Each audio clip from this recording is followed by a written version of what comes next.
యేసుక్రీస్తు వారు ఎదురుగా ఉన్న గ్రామములోనికి తన శిష్యులను పంపించి కట్టబడి ఉన్నటువంటి గాడిద పిల్లను తీసుకుని వచ్చి ఆ గాడిద పిల్ల మీద ఎక్కి యెరూషలేములోనికి వచ్చారు ప్రవచనం నెరవేరటానికి.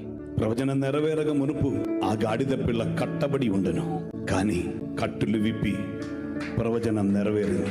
ఆ ప్రవచనం నెరవేరకూడదని ఆ గాడిదను కట్టి ఉంచారు. నీ మీద ఉన్న ప్రవచనం నెరవేరకుండా ఉండినట్లుగా ఏ రీతిలో ఉన్న బంధగాల్లో, ఏ రీతిలో ఉన్నటువంటి మందరవాదపు శక్తియో, చాతపడి శక్తియో, లేదా నీవు పెరిగి వచ్చినటువంటి కులమో, లేదా నీ పెరిగి వచ్చినటువంటి మతమో, లేదా నీవు ఇందకి ముందు ఉండిపోయినటువంటి ఆ ఒక డాక్టర్నో నిన్ను బంధించి ఉంచి ఉంటే, నీ మీద ఉన్న ప్రవచనం నెరవేరినట్లుగా కట్టులను విప్పి ఈ రోజు దేవుడు తీసుకొని వచ్చి ఉంటే, నీ ఒక విషయం గ్రహించండి, నిన్ను తీసుకొని వెళితే పట్టణం కదులుతుంది.